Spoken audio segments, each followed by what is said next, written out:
The stars belonged to the Vorthak Empire, and everyone in the galaxy knew it. Emperor Krellick sat on his massive crystal throne, looking at the holographic map that floated in front of him. The map showed thousands of worlds, all marked with the red, symbol of the Empire. Each red dot meant another planet that served his will, another world that sent him tribute, another species that bowed before his power. For 3,000 years, the Empire had grown bigger and stronger. They had the best weapons, the fastest ships, and the most feared soldiers in the galaxy. When the Empire wanted a planet, they took it. When a species tried to fight back, the Empire crushed them. It was simple and it worked. Every time. But today, something bothered the Emperor. There was still one small section of the map that showed no red symbols. It was a tiny spiral arm far from the center of the galaxy. The scouts called it Sector 7G and said it had many small worlds with primitive life. Most of the planets there had creatures that barely knew fire existed. But one blue planet was different. The creatures there had built cities and machines. They even had simple spacecraft. General Vorthak entered the throne room, walking with heavy steps that echoed off the metal walls. He was the Emperor's best military commander, a 7-foot-tall warrior with 4 arms and skin like black stone. His red eyes glowed as he approached the throne and dropped to one knee. "My lord," he said in his deep voice, "the scouting reports from Sector 7G are complete. The blue planet called Earth holds the most advanced species in that region. They call themselves humans." Emperor Krellick leaned forward on his throne. "Tell me about these humans, General. What makes them think they can exist without serving the Empire?" The general stood up and activated his own holographic display. It showed images of Earth taken by hidden scout ships. The planet looked peaceful with blue oceans and white clouds. Cities dotted the continents, and lights sparkled in the darkness where night had fallen. "My lord, these humans are incredibly primitive," General Vorthak said, pointing at the images. "They have only reached their own moon once, and that was 50 years ago. They still fight wars with chemical explosives and metal projectiles. They have no energy, shields, no plasma weapons, no faster-than-light travel. They cannot even work together as one species. They are divided into hundreds of small nations that constantly argue and fight each other." Emperor Krellick smiled, showing his sharp teeth. "This sounded like the easiest conquest in years. Tell me, General, how many ships do these humans have in space?" The general laughed, a harsh sound like grinding metal. "My lord, they have nothing in space except a few small stations that orbit their planet.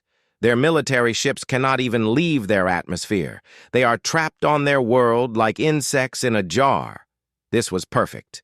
The Emperor had been looking for an easy victory to celebrate. The Empire's 3,000th year. Something to remind the galaxy that the Vorthak were still the supreme power, but he wanted to be sure about something else.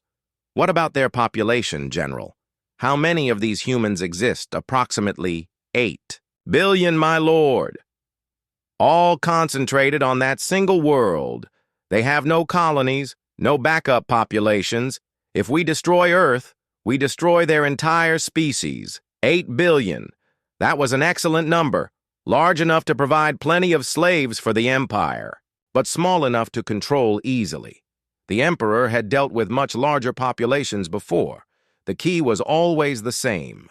Destroy their military first, then destroy their government, then offer the survivors a choice. Serve the Empire or die most. Chose to serve. "Tell me about their technology again." General Krellick wanted to be absolutely certain.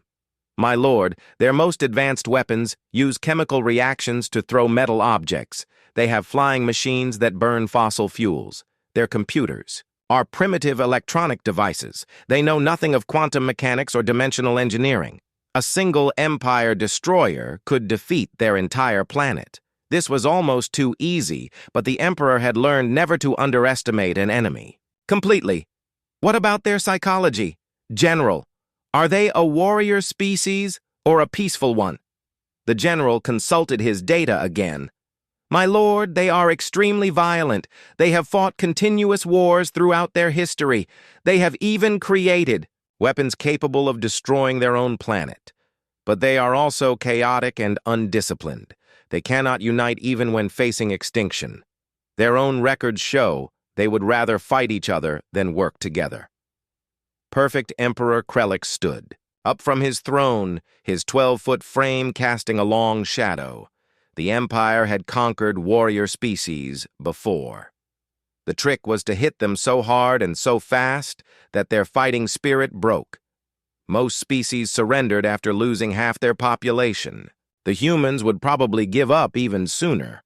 But while the Emperor and his general made their plans, something was happening on Earth that their scouts had completely missed. Captain Kim Tae-ho sat in a hidden monitoring station buried deep under a mountain in South Korea. He watched his screens carefully tracking the movement of unknown objects at the edge of the solar system. Kim Tae-ho was a former naval officer who had spent 20 years studying space and enemy tactics. When strange signals started appearing on deep space monitors 6 months ago, he knew immediately what they meant. Someone was watching Earth. Someone was planning something. He picked up his secure communication device and contacted his superior, Dr. Park. So, Min, you need to see this. The alien scout ships are moving into closer positions. I think they are preparing for something big, Dr. Park. So Min was working late in her laboratory beneath the city of Seoul. She was one of Earth's most brilliant scientists, but nobody knew about her secret project. For 2 years, she had been developing new types of weapons based on quantum physics. The work was so advanced that most humans could not understand it. How many ships do you see? Captain Kim, she asked. At least 12 in the outer system. Maybe more. They are trying to stay hidden, but their engines create distortions in space-time. I can track them, Dr. Park. Looked at her latest test results. Her quantum weapons were almost ready. The theory was simple instead.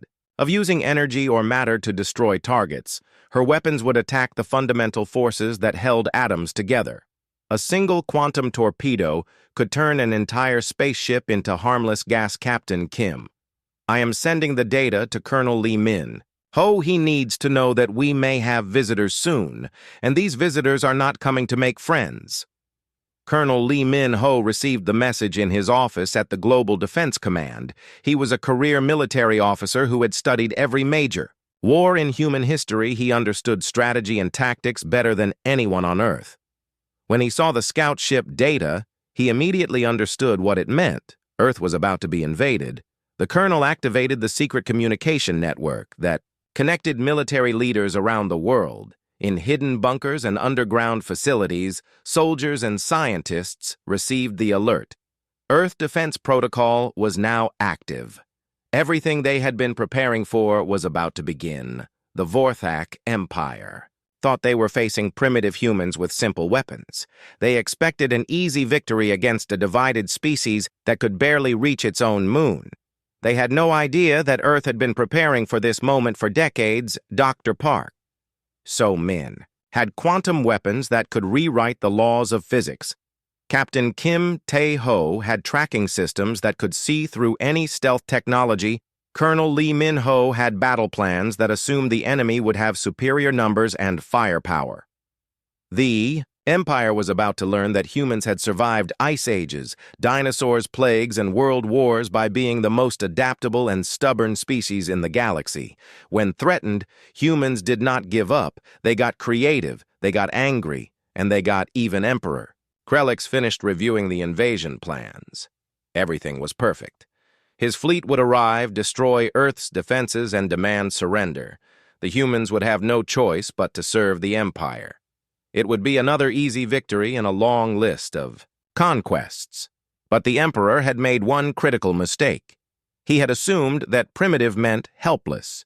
He had confused simple technology with simple minds. He thought that because humans fought each other, they could not fight a common enemy.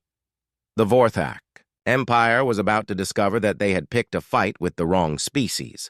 The Vorthak Armada appeared at the edge of Earth's solar system like a dark cloud blocking out the stars. 500 massive warships moved in perfect formation, each one the size of a city. Their black hulls gleamed with weapon ports and shield generators. The fleet was so large that it created its own gravity field, pulling space debris toward the ships. Admiral Krelix commanded the fleet from his flagship, the Eternal Conquest. He stood on the bridge looking at the blue planet that hung in space ahead of them. Such a small world, he thought. How could something so tiny require 500 ships to conquer? But the Emperor had wanted to make sure this conquest was quick and complete. Scan the planet. Admiral Krelix ordered his science officer. Tell me about their defenses. The science officer studied his instruments carefully. My lord, they have approximately 200 primitive aircraft in their atmosphere. They use chemical fuel and metal weapons. There appear to be some ground-based missile systems, but nothing that could threaten our shields. Their most powerful weapons seem to be nuclear devices, but they are crude and slow. Admiral Krelix nodded. This was exactly what the reports had said. The humans had weapons that might hurt each other, but nothing that could damage Empire ships. It would be like insects trying to fight dragons. Open a communication channel to the planet, Admiral Krelix commanded. It is time to give these humans their one chance to surrender. The communication system activated, and Admiral Krelix's voice boomed across every radio, television, and internet signal on Earth. His translator converted his words into every human language simultaneously. Primitive humans of the planet Earth, I am Admiral Krelix of the Vorthak Empire. Your world has been selected for incorporation into our galactic domain. You have one choice. Surrender now and serve the Empire as slaves or face complete annihilation. You have 24 hours to decide. The message echoed around the world. In government buildings, military bases, and homes everywhere, humans heard the ultimatum. Most people felt fear. Some felt anger. But in the hidden command centers, the people who had been preparing for this moment felt something different. They felt ready. Captain Kim Tae-ho sat in his monitoring station deep underground. He had been tracking the alien fleet since it entered the solar system. Now he activated the response system that had been prepared for years. He adjusted his microphone and sent his reply on all frequencies. Unknown vessels, you have entered Earth space without permission. You are in violation of our sovereignty. Leave immediately or face the consequences. On the bridge of the Eternal Conquest. The alien officers looked at each other in amazement. Did this primitive creature just threaten the mighty Vorthak Empire? Admiral Krelix felt his anger rising. No species had ever dared to speak to the Empire with such disrespect. The Admiral turned to his weapons officer. Destroy their moon. Let them see what happens when they defy the Empire. The weapons officer activated the ship's main cannon. A beam of pure energy lanced out toward Earth's moon. The beam was powerful enough to crack planets in half. It struck the lunar surface with enough force to vaporize mountains. But something impossible happened. The energy beam simply vanished. Where the beam should have carved a crater through the moon, there was nothing. No damage, no explosion, no effect at all. The moon's surface remained completely unmarked, as if the attack had never happened. Impossible. Admiral Krelix shouted, "What happened to our attack?" The weapons officer checked his instruments frantically. "Admiral, the beam was absorbed by some kind of barrier around the moon, but our sensors show nothing there. No shields, no deflector systems, nothing deep beneath Seoul." Dr. Park. So Min watched her quantum defense grid at work. The system was invisible to normal sensors because it operated outside normal space. The barriers existed in a higher dimension where they could absorb any form of energy and convert it into harmless heat. The Empire had just fired the first shot in a war they could not understand. Admiral Krelix was furious. Fire all weapons he commanded. Destroy everything in this system. The entire Vorthak fleet opened fire at once. Hundreds of energy beams, plasma cannons, and fusion torpedoes streaked toward Earth and its moon. The combined firepower was enough to destroy 12 planets.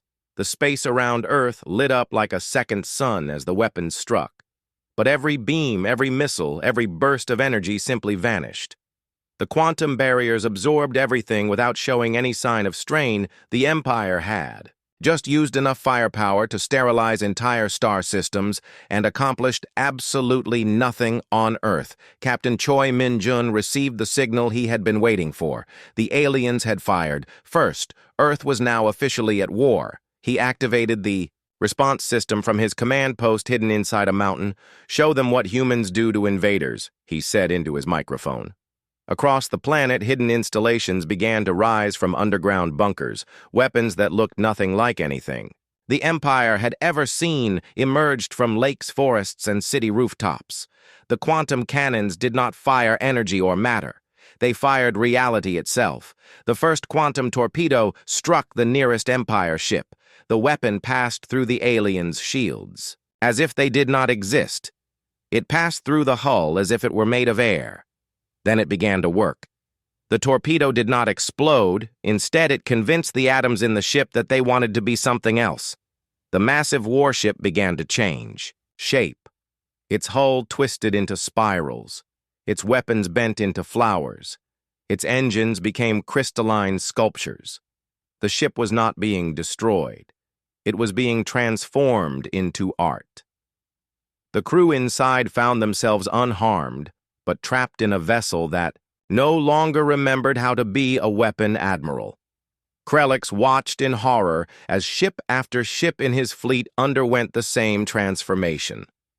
"What are these weapons?" he demanded from his science officer. "My lord, I do not understand the readings. The human weapons are not using energy.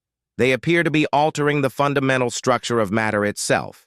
This should be impossible." More quantum torpedoes struck the fleet. Each weapon was different. Some ships found their hulls turning to gas. Others discovered their weapons had become musical instruments. Several vessels found themselves converted into geometric puzzles that their crews could not solve. But the humans were not finished. Captain Park Ji-hai commanded Earth's first starfighter.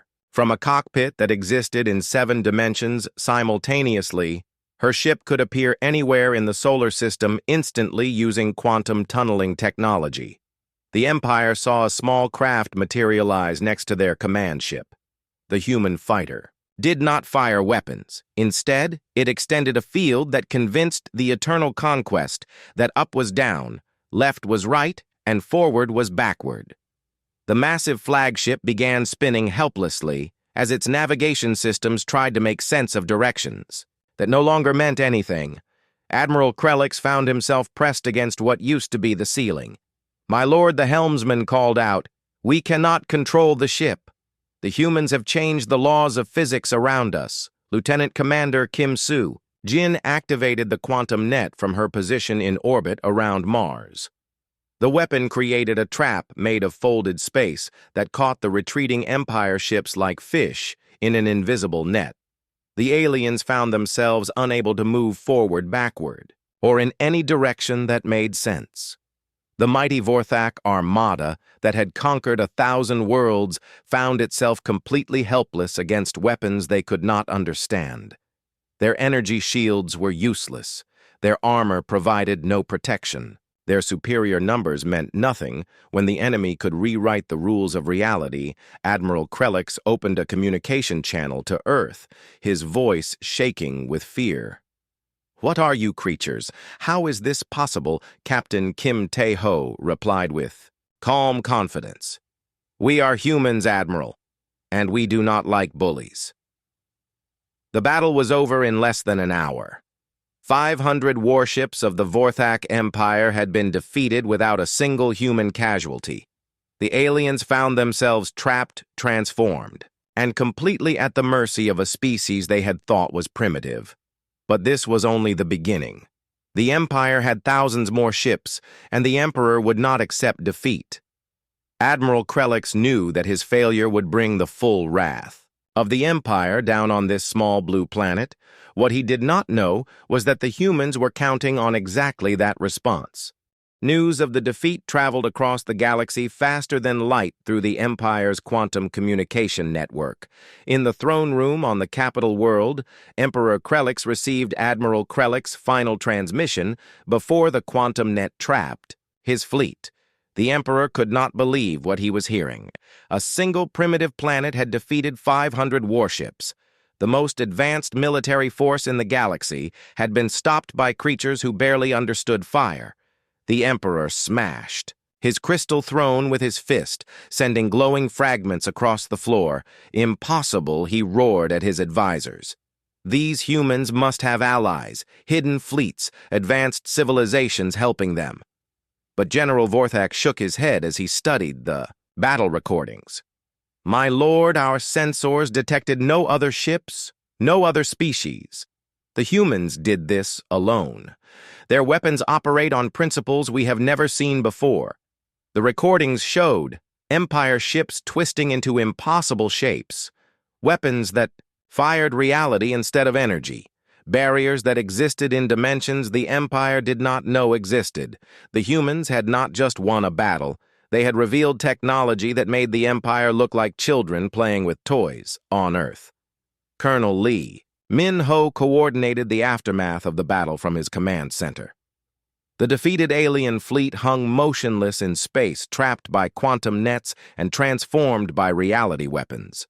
But he knew this was only the first move in a larger game, Dr. Park. So Min joined him in the war room carrying data tablets filled with readings from the battle. Her quantum weapons had performed perfectly, but she was already thinking about what came next. Colonel, we detected quantum communication bursts from the alien flagship before we trapped it. They have sent word of their defeat back to their Empire. Colonel. Lee nodded grimly. How long before they send reinforcements based on their communication technology? Probably 6 months, maybe less. But Colonel, they will not send just a few hundred ships next time. They will send everything they have. This was exactly what Colonel Lee had expected. The Empire would respond to defeat with overwhelming force. They would bring enough ships to turn Earth into dust. But Earth had 6 months to prepare, and humanity was very good at preparing for war. Meanwhile, Captain Park Ji-Hai piloted her quantum fighter through the trapped alien fleet. Her mission was intelligence gathering. She needed to learn everything possible about Empire technology before the next battle. Her ship phased through alien hulls like a ghost, letting her examine their systems without being detected. What she found surprised her. The Empire ships were incredibly advanced by normal standards. They had energy shields, matter replicators, and weapons that could destroy planets. But they were also predictable. Everything followed standard physics. Everything made sense. Everything was logical. Human technology was different. Dr. Park. So Min had built weapons that broke the rules of reality. Her quantum systems operated on principles that most species could not even imagine. Where the Empire had built bigger and more powerful weapons, humans had built smarter and more creative. One's Captain Kim Tae-ho expanded his monitoring network to cover the entire galaxy using quantum sensors that could detect Empire ship movements across vast distances. What he discovered was both exciting and terrifying. The Empire had fleets everywhere. Thousands of ships protecting hundreds of worlds, military bases in every star system. But all those fleets were also a weakness. If the Empire pulled ships from everywhere to attack Earth, they would leave their own worlds defenseless. Dr. Yoon Mi. Young was Earth's best linguist and diplomat. She had spent months learning the Empire language from captured transmissions. Now she prepared messages that would be broadcast across the galaxy. Messages that would change everything fellow species. Of the galaxy, she practiced her speech. Earth offers you freedom. The empire that has enslaved you for thousands of years has been defeated. Their mighty fleet was destroyed by a single world. They are not invincible. They can be beaten. But the real Masterstroke came from an unexpected source. Lieutenant Commander Kim Soo-jin had been studying the quantum net technology that trapped the Empire fleet. She realized that the same principles could be used for something much more ambitious. "Colonel Lee," she said excitedly, "we can use quantum tunneling to transport our weapons anywhere in the galaxy instantly. We do not need to wait for the Empire to come to us. We can take the fight to their worlds." This changed everything. Earth did not need to defend against an invasion. They could launch their own attack. The Empire expected humans to cower behind their defenses. Instead, humanity would strike first at targets across the galaxy. Dr. Park. So Mine began mass-producing quantum weapons in hidden factories around the world. But these were not just copies of her original designs. She had learned from the first battle and created new weapons that were even more creative. Reality bombs that could turn enemy weapons into flowers. Quantum. Missiles that convinced enemy ships they were actually butterflies. Dimensional disruptors that made enemy fleets exist in a universe where aggression was impossible. The Empire had never faced weapons that attacked the very concept of warfare. Itself, Captain Choi Min-jun trained a new generation of quantum pilots. These were not ordinary fighter pilots. They needed to think in dimensions that did not exist and navigate space that folded back on itself. The training program pushed human minds to their limits, but humans had always been good at adapting to impossible situations. General Kim Woo-jin coordinated with resistance movements across the galaxy using quantum communication technology. Many species had been waiting for centuries for a chance to rebel against the Empire. Now that chance was here. The crystalline beings of Altair Prime stopped mining precious metals and started building weapons. The aquatic species of the tidal worlds used their knowledge of fluid dynamics to sabotage Empire ships. The plant people of the garden planets began growing weapons that looked like flowers but fired quantum energy. Emperor Krellix realized his empire was falling apart. Rebellions erupted on dozens of worlds. Ships reported mysterious attacks from weapons that should not exist. His own admirals whispered that maybe the humans were not primitive after all. In desperation, the Emperor made a terrible decision. He would gather every ship in the Empire and personally lead them to Earth. 10,000 vessels carrying enough firepower to crack planets. The human tricks might work against a small fleet, but they could not possibly handle an armada that large. The Emperor did not understand that this was exactly what the humans wanted him to do. Colonel Lee. Min-ho smiled as he watched the intelligence reports. The Empire was pulling ships from every corner of the galaxy to create one massive fleet. This meant thousands of worlds would be left undefended. It was the greatest strategic mistake in galactic history. Dr. Park. So Min activated her masterpiece weapon, a quantum cascade device that could spread across an entire fleet, converting every weapon into something harmless. The Empire would arrive with enough firepower to destroy solar systems and find themselves armed with nothing but Art Captain Kim Tae-ho tracked the Empire fleet as it gathered at the edge of the galaxy. 10,000 ships moving toward Earth like a swarm of angry insects. But every ship that joined the fleet was one less ship protecting an Empire world. When the final battle came, humanity would not just defend Earth, they would liberate the entire galaxy. The Empire thought they were bringing overwhelming force to crush a rebellious planet. What they were actually doing was delivering their entire military into a trap that had been 3 months in the making. Humans had always been good at turning their enemies' strength against them. The bigger the Empire fleet, the more ships would be converted into harmless sculptures. The more firepower they brought, the more weapons would become Art Emperor. Krellix was about to learn that there is a difference between primitive and helpless, and humans were definitely not helpless. The galaxy was free for the first time in 3,000 years, but freedom brought new problems. Species that had been enemies under the Empire suddenly had to decide how to live together. Worlds that had been controlled by Empire governors needed new leadership. Trade routes that had carried tribute to the Empire homeworld needed new purposes. Captain Jung-eun SEO now held the title of Supreme Commander of Earth Defense. But she had not asked for the job. The other species of the galaxy had chosen her after seeing how humans had defeated the Empire without destroying it. She stood before the Galactic Assembly in a space station that had once been an Empire fortress fellow beings. She addressed the gathered representatives. We did not fight to replace one empire with another. We fought for freedom, not just human freedom, but freedom for everyone. The assembled delegates represented hundreds of species. Some had been slaves for centuries. Others had been Empire allies who were now uncertain about their future. All of them looked to the humans for guidance about what came next. Dr. Shin Ye-jin stepped forward, carrying the charter for the new Galactic Research Council. This document would replace the Empire laws with something the galaxy had never seen before, a government based on cooperation instead of conquest. The Council will share all technology freely, she announced. Any species that wants to learn quantum science, energy manipulation, or dimensional engineering can send students to our academies.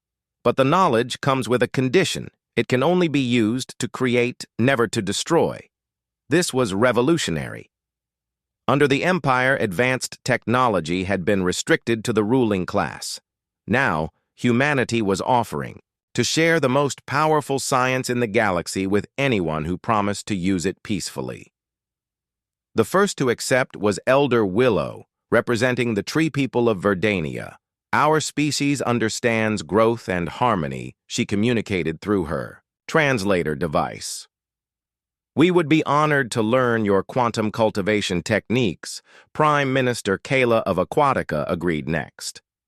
The dolphin people had always been peaceful, and they saw quantum technology as a way to explore the deepest oceans of other worlds. We accept your terms, she clicked with enthusiasm.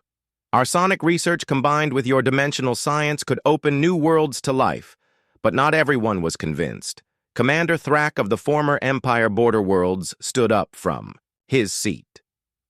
His people had been warriors for generations, and the idea of purely peaceful technology seemed weak. What about defense? He demanded. What happens when someone tries to recreate the Empire? What if another species decides to conquer instead of cooperate? Captain Hong Min-ji answered this question. She commanded the new Galactic Defense Force, which operated on principles the galaxy had never seen before. Protection instead of conquest. Defense instead of aggression, any species that threatens. Others will face the same fate as the Empire fleet, she explained calmly. Their weapons will become art. Their ships will become gardens. Their armies will become philosophers. We do not destroy aggressors. We transform them. This was the genius of the human approach. Instead of creating another military empire, they had built a defense system based on conversion. Rather than fighting violence with violence, they fought it with creativity. Dr. Kim Na-young presented the rehabilitation program for former Empire leadership. Many of the Empire officers and nobles wanted to learn how to build instead of destroy. The program would teach them new skills and help them find constructive roles in the new galactic order. Even Emperor Krelix had requested to join the program. From his converted meditation garden, he had sent messages expressing genuine remorse for the Empire conquest policies. He wanted to learn how to use his organizational skills to help species rebuild instead of tearing them down. The former emperor was assigned to work with refugee resettlement, helping species return to their homeworlds after generations of displacement. It was fitting justice.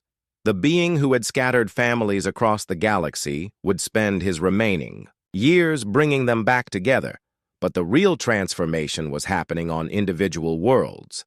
Kepler Prime was converted from a mining operation into a research station studying quantum geology.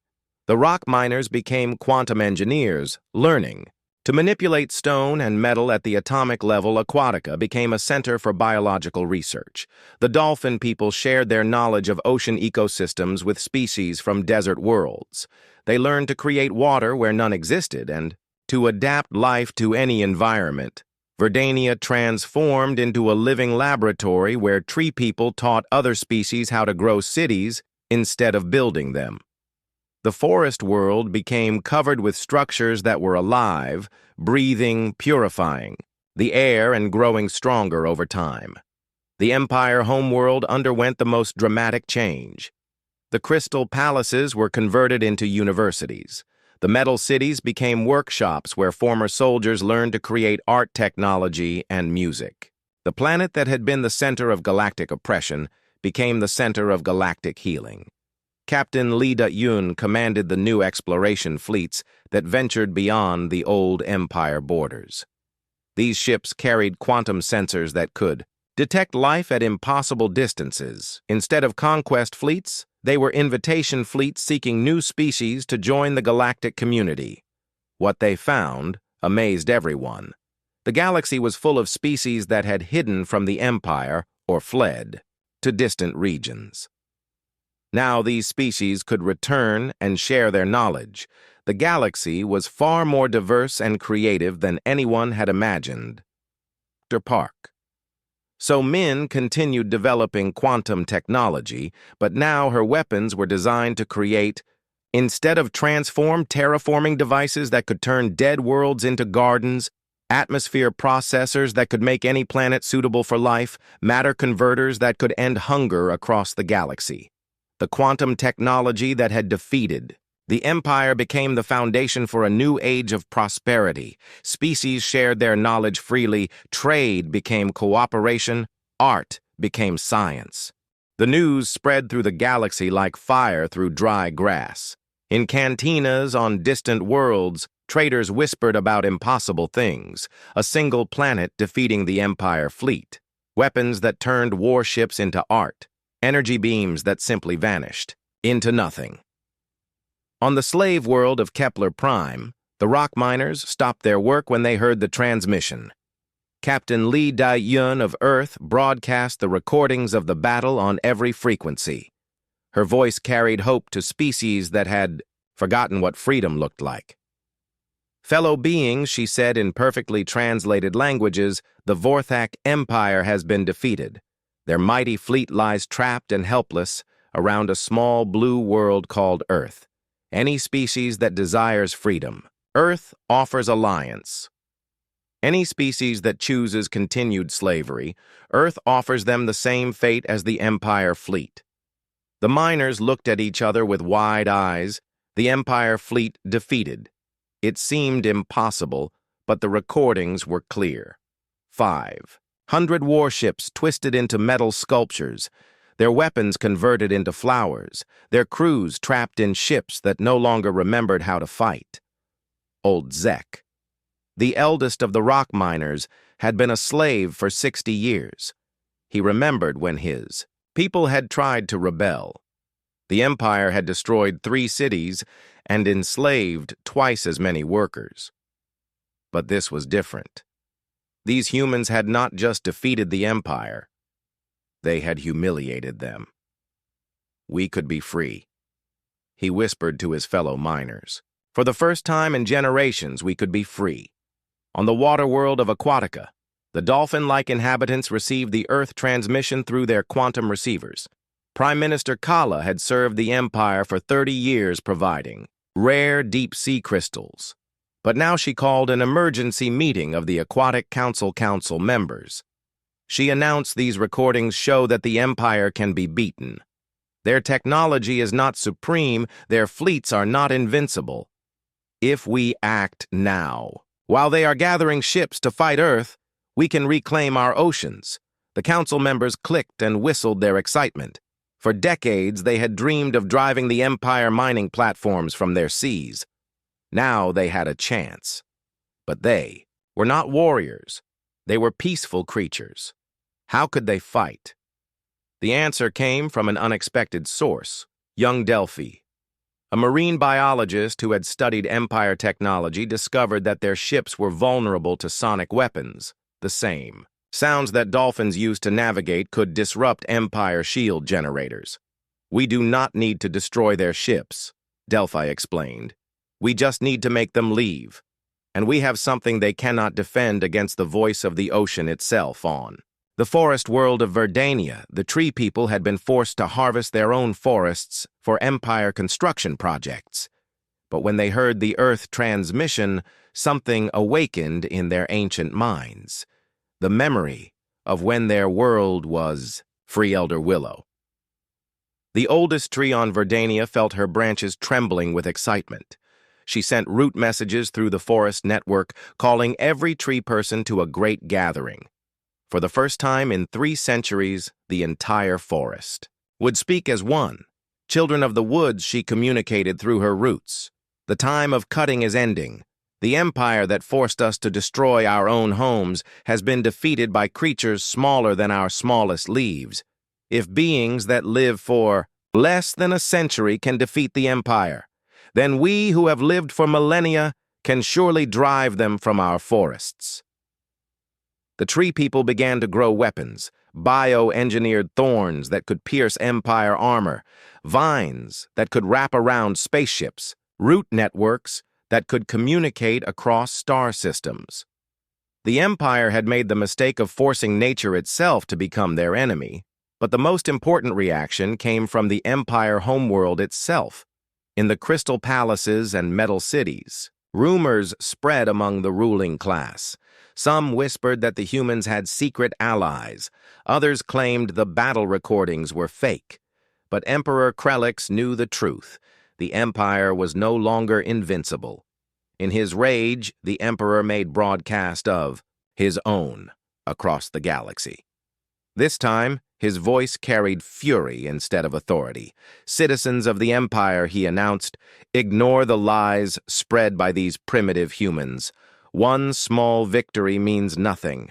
The empire has ruled for 3,000 years, and will rule for 3,000 more. I personally will lead our greatest fleet to crush these insects and remind the galaxy why we are supreme. But his words had the opposite effect. Instead of inspiring fear, the emperor had revealed weakness. For the first time in history, an empire leader sounded desperate. Instead of confident authority, his voice carried the tone of someone trying to convince himself. Dr. Yun-Mi Young monitored the galactic communications from her facility on Earth. She smiled as she decoded message after message from resistance groups across the galaxy. Species that had been enemies for millennia were suddenly working together, united by their shared hatred of the Empire. The crystal beings of Nexus 7 were sharing technology with the gas creatures of Titan Station. The machine intelligence of Cybertron Prime was coordinating with the organic hive minds of Colony Beta. Every species had something to contribute to the coming rebellion. Meanwhile, Captain Song Hae-jin led scouting missions to Empire worlds, using Earth's new quantum ships. These vessels could appear anywhere instantly and remain completely invisible to Empire sensors. What she found confirmed. Colonel Lee Min-ho's strategy Empire fleets were being pulled from everywhere to join the attack on Earth worlds that had been heavily defended for centuries, now had only skeleton crews. Orbital platforms that once bristled with weapons were nearly empty. The Empire was concentrating all their strength for one massive assault. This left their territory vulnerable for the first time in 3,000 years. Dr. Kang Min SEO worked day and night in her laboratory, perfecting new quantum weapons. She had moved beyond simple reality alteration. Now she was creating weapons that could affect concepts themselves. Loyalty inhibitors that made Empire soldiers question their orders. Courage amplifiers that gave rebels the strength to fight. Authority dissolvers that made Empire commanders forget how to give commands. But the most elegant weapon was the Freedom Virus, a quantum program that could spread through Empire computer networks. When activated, it would broadcast the story of humanity's victory to every screen communication device and data terminal in the Empire. The virus would tell slaves that freedom was possible and show them exactly how to achieve it. General Kim Woo-jin coordinated with rebel leaders across the galaxy using quantum entanglement communication. This allowed instant contact across any distance without the Empire being able to intercept or trace the messages.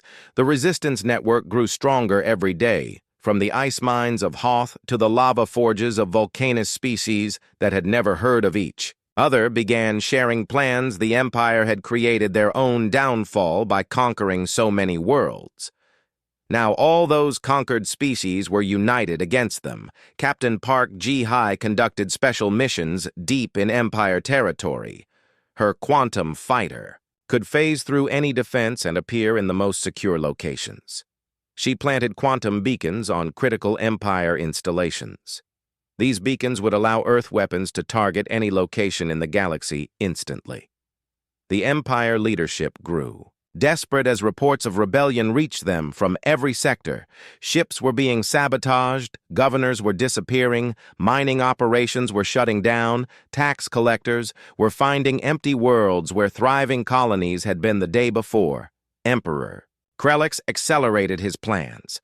The Great Fleet would launch immediately. 10,000 ships carrying the Empire's entire military strength. It would be the largest armada in galactic history. Surely nothing could stand against such overwhelming power. What the Emperor did not realize was that humanity had been studying Empire psychology for months. They understood that the Empire rulers would respond to defeat with massive force. They were counting on the Empire bringing everything they had to one location, because once all the Empire ships were gathered in one place, humanity would spring the trap that would end 3,000 years of tyranny forever. The galaxy held its breath as the greatest fleet in history prepared to face weapons that operated outside the laws of physics. The outcome would determine whether freedom or slavery ruled the stars. But across 1,000 worlds, newly awakened rebels prepared for the moment when the Empire fleet would be far from home, fighting an enemy that specialized in turning strength into weakness. Emperor Krelix himself commanded the greatest armada in galactic history. 10,000 warships stretched across space like a moving continent. Each ship was massive enough to destroy cities, and together they carried enough firepower to crack planets. The fleet was so large that it bent space around itself, creating gravitational waves that could be felt across the solar system. The Emperor stood on the bridge of his super dreadnought, the Galaxy Crusher, and stared at the small blue world that had dared to defy him. This was no longer about conquest. This was about proving that the Empire could not be challenged by primitive creatures from an insignificant world. All ships target the blue planet he commanded across the fleet communication system. We will turn their world into dust and scatter their ashes across space. Let this be a lesson to any species that thinks they can defy the Empire. But something was different about this battle. The human response came not from Earth, but from everywhere at once. Captain Song Hai Jin led a fleet of quantum ships that seemed to exist in multiple places simultaneously. Using principles the Empire could not understand, the human vessels appeared and disappeared like ghosts. The first surprise came when the Empire fleet tried to get closer to Earth. Their ships simply stopped moving forward, no matter how much power they applied to their engines. Dr. Kang Min SEO had created a space anchor that locked the Empire armada in place, millions of kilometers from their target. Impossible, Emperor. Krelix shouted at his navigation officer. Why are we not moving? My lord, our engines are at full power, but space itself seems to be preventing forward motion. It is as if the humans have convinced the universe that we do not want to go toward their planet. The second surprise was worse for the Empire. When they tried to fire their weapons at Earth, the energy beams curved back toward their own ships. Reality bombs exploded among the Empire, fleet turning weapons into musical instruments and hulls into crystalline sculptures that sang haunting melodies. But the real shock came when Captain Park Tae-young activated the dimensional fold weapons. These did not destroy Empire ships. Instead, they moved them sideways through dimensions that had no names.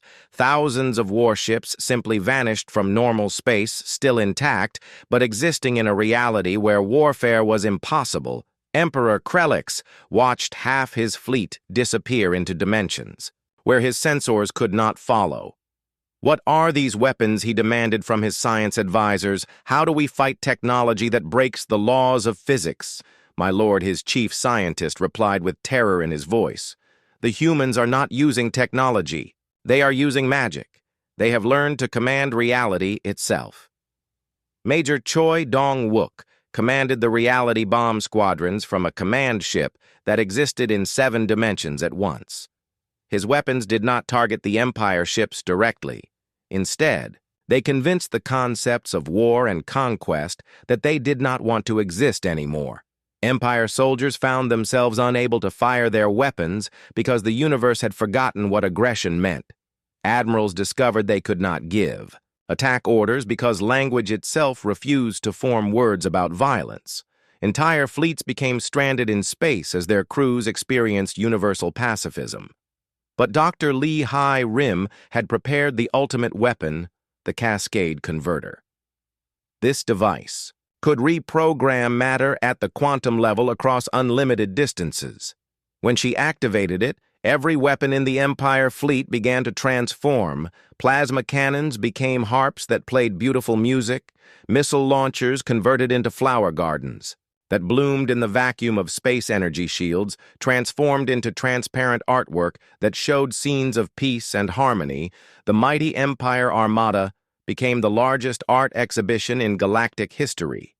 Emperor Krelix found himself trapped in a command center that had become a meditation garden. His throne converted into a comfortable chair that played soothing sounds. His weapon controls became a piano that could only play lullabies. The most feared being in the galaxy was surrounded by an environment designed to promote inner peace. "This is impossible," he screamed.